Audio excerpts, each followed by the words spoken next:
Well, my initial reaction with the Anarchy was, wow, I really like the way that ball rolled, even though, you know, I wasn't quite loose yet, but even I can see what a ball's going to do even though I'm not loose. The ball rolled really, really good.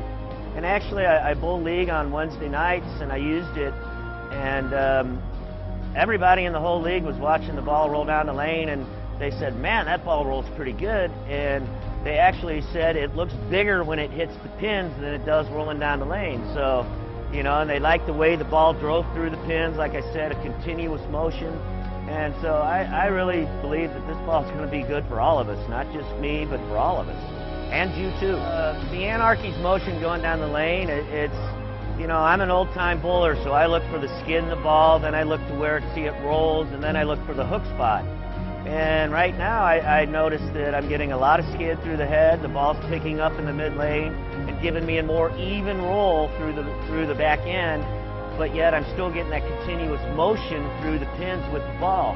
So that's what makes this ball a little more unique than the Invasion.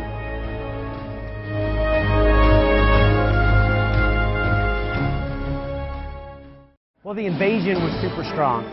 It hooked on anything. And although we bowl on some longer patterns, typically the PDA patterns are a little thinner than what you're going to see at a house shot. So that bowling ball was just too much for me. I'm 130 pounds. I have to throw it with extreme ball speed. And so I found myself fighting the shell. This Anarchy, right up my alley.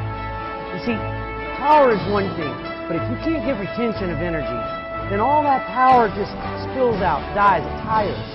What this Anarchy does, it retains all that energy into the pins, the important part of the lane, because that's where all the carry is. If I can get power into the pins, I'm good to go. That's what the Anarchy does for me. What the Anarchy does is it allows me to just set there. I can throw 5 or 6 or 8 strikes in a row and then move 1, instead of 3 or 4 in a row and move 2 or 3. So the rate in which I have to adjust off the strikes is minimal. And that's huge when you're trying to get massive strings of strikes. I love it.